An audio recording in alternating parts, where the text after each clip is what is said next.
start our new chapter, chapter 4, that is reproduction in animals, as chapter 3 is not in our course. So today we will discuss chapter 4, reproduction in animals. Now all of you take out your science book, which is Millennium Science for Juniors 4, and the publication is Millennium Bookstores Private Limited. Page number 32, chapter 4, reproduction in animals. Let's see what we will study in this chapter. Introduction. What is reproduction? Animals that lay eggs, birds, insects, reptiles, other animals. Animals that give birth to babies. What are mammals and how do they raise their young ones? Then the parental care shown by birds and mammals. Now this much topic we will discuss in this chapter. Now let's start. Have you ever wondered why babies are similar to their parents? All living beings have the ability to produce one of their own kind. This is called reproduction. Can you tell why it is necessary to reproduce? All organisms die after a certain age. If young ones are not produced, that species will die. Thus, reproduction is an important process for every living being to protect and carry forward the existence of its kind. Now, what is a reproduction? Reproduction is the process by which the living beings produce young ones of their own kind, which is called reproduction. If they don't give birth to the young ones, what will happen? The species, that particular species will die. Okay, because all the organisms die after a certain age. Okay, so if they do not produce their young ones, then that species will die. That's why reproduction is a very important process for every living being, just to protect and carry forward the existence of its kind. Then reproduction takes place in different ways in different animals. Some animals lay eggs while some give birth to babies. Let us understand about the ways in which animals reproduce.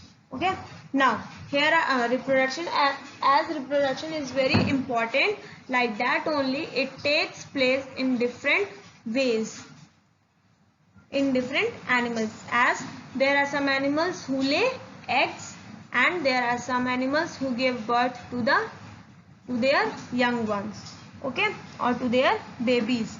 Now let's see the animals which lay eggs.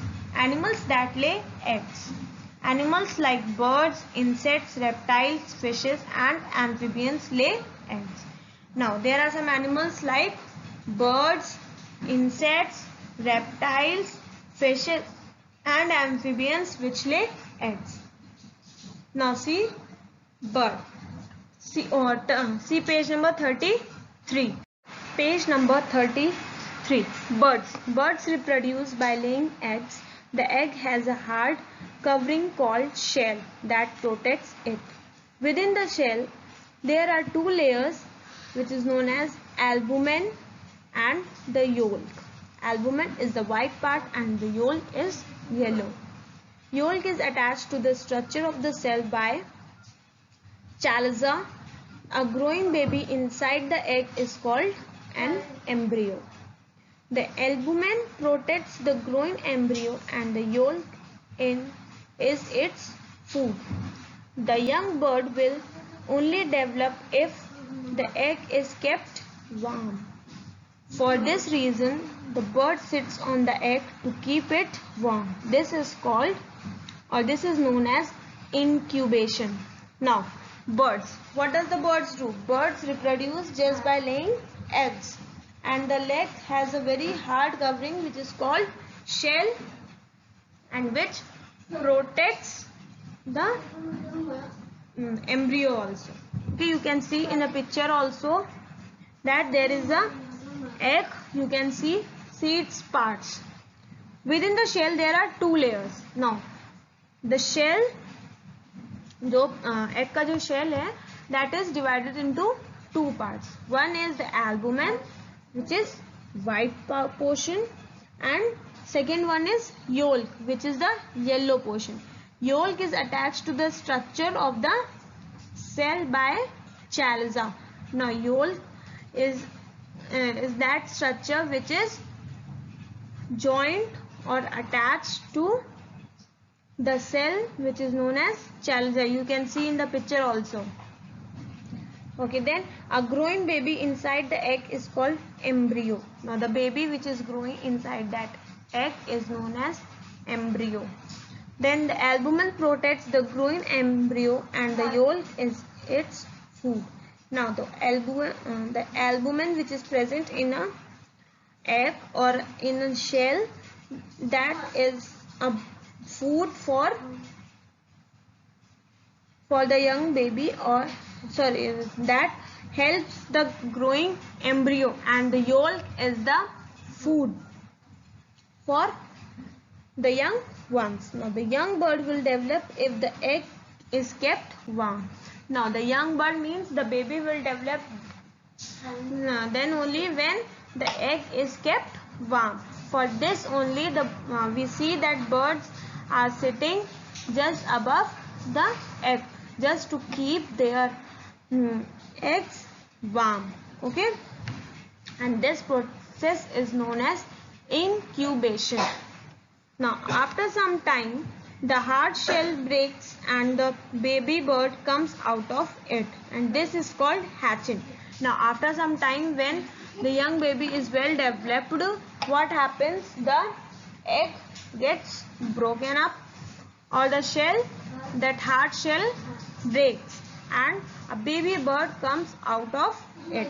Now you can see the life cycle of a bird also, where there is a parent bird which lay an egg. After that the bird is sitting on that egg, which is called incubation. After that the hard shell that breaks and the baby bird is coming out of that hard shell, and that is known as hatching. And after that the baby bird grows and it flies off. Okay, now these newborn birds often have no feathers on their bodies. जो baby birds होते हैं, they don't have feathers on their bodies. That's why only when they take birth, they are not able to fly. Right? Okay. After some time, when their wings or the feathers gets developed, they flies off. They are fed until they learn to fly and feed themselves. After that they fly off from the nest. Now when they are fed means they are fed by the parent bird only until and unless they learn how to fly and how to feed themselves, and when they get it learned, they fly off from their nest. Now see the bluebird stages that a living thing undergoes from being a baby to an adult is called its life cycle. What does a life cycle called? Life cycle is the stages in which all the living things, or in which a living thing undergoes from being a baby to an adult. Okay, so that is known as a life cycle. Now insects. All the insects like butterflies, grasshoppers, cockroaches and houseflies lay eggs. After hatching of the egg, the baby undergoes many changes in its structure. This change is known as metamorphosis. Okay. Now all the insects like butterflies, grasshoppers, cockroaches, houseflies, they all lay eggs. After hatching the eggs, the baby undergoes many changes in its structure. Now, they lay egg, and after that, when the egg hatches, the baby which is inside that egg, that undergoes into many changes in its structure. Okay. Now you can see now we will study this in the life cycle of a grasshopper.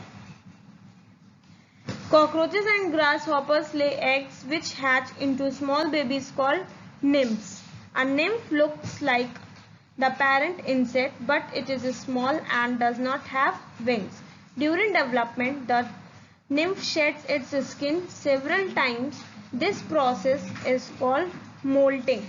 After molting several times, it becomes an adult. Butterflies and houseflies also reproduce by laying eggs which hatch into small worms rather than insects. This worm is called larva. Now we will study a life cycle of a grasshopper. So see the picture, the last picture on page number 33. It shows the life cycle of a grasshopper. Now see here is an egg.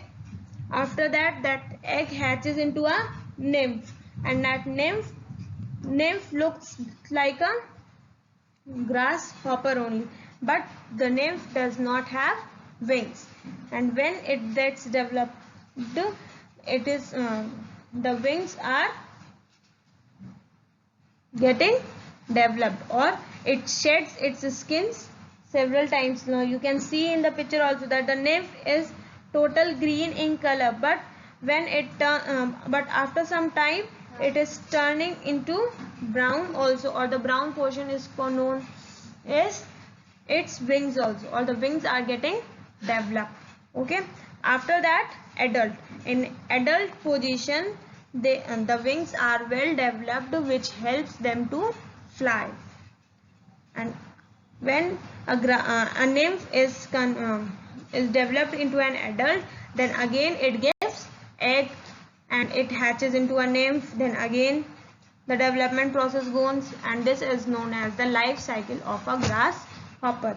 Now turn to the page number 33. Now there are butterflies and houseflies which also reproduce by laying eggs, and that egg hatches into small worms, okay, rather than insects. The worms are hatched, and that worm is called a larva. We will study in the life cycle of a butterfly now. See page number 34. It does not resemble the parents. The larva of a butterfly is called a caterpillar, and that of a housefly is called a maggot. The larva feeds on green leaves and becomes very pulp and sluggish. It stops eating after some time and covers itself in a hard case called cocoon. This is made from thread which comes out of the larva's body. The larva transforms into pupa. The pupa undergoes molting many times inside the cocoon. After a few weeks, the cocoon splits open and the adult insect emerges out of it. Now, see the picture, or see the life cycle of a butterfly. There's the first picture on page number 34. There is an egg which is lying on a green leaf, and that egg hatched into a larva. After that larva, when the larva eats the green leaves, it turns into the pupa, and that pupa gets converted into a butterfly or an adult butterfly after some time. Okay, then again the butterfly lays an egg, and that leg hatches into a larva, and larva, when it eats the green leaves, it turns into the pupa, and after that again butterfly. So this is the process of a butterfly. Okay, and this is known as the life cycle. And now, and this happens when the larva of a butterfly, और जो larva होता है butterfly का, that is known as a caterpillar. The caterpillar eats the green leaves of a plant, okay, and which gets turned into the pupa. That of a housefly is called maggot. और जो housefly का जो larva होता है, that is called maggot. The larva feeds on green leaves and becomes very pulp and sluggish. It stops eating after some time and covers itself in a hard case. Now when it eats green leaves, and it becomes very pulpy after that and sluggish, then it stops eating the green leaves, and it covers itself with a hard case which is known as cocoon. Okay, this is made from thread which comes out of the larva body, and cocoon is made up of a thread which comes out from larva's body. Then the larva transforms into the pupa.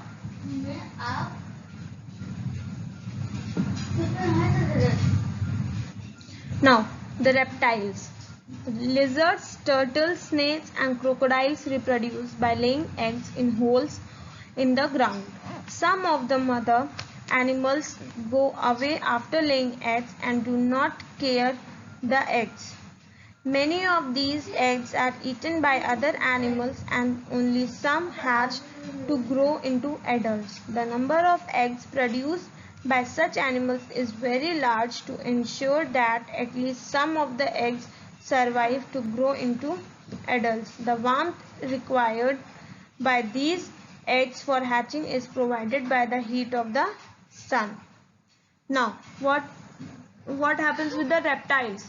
Reptiles like lizards, turtles, snakes and crocodiles, they all reproduce by laying eggs in the holes of a ground, or in the holes in the ground. There are some mothers or the mother animals who go away after laying eggs. When they lay eggs, they go away from their eggs, and after that what happens? They don't take care of their eggs, and many of that eggs are eaten by other animals, or they get broken up, or they are damaged. Okay, then the number of eggs produced by such animals is very large. The number of eggs produced by lizards, turtles, snakes and crocodiles is very large, because these animals just go away from their eggs, and after they going, there is no one who can take care of their eggs. That's why the eggs can be damaged, or they can be eaten by any other animal. That is why their number of eggs is more, just to ensure that at least some of eggs can survive or to grow into adults. And the warmth which is required for the eggs is for hatching is provided by the heat of sun.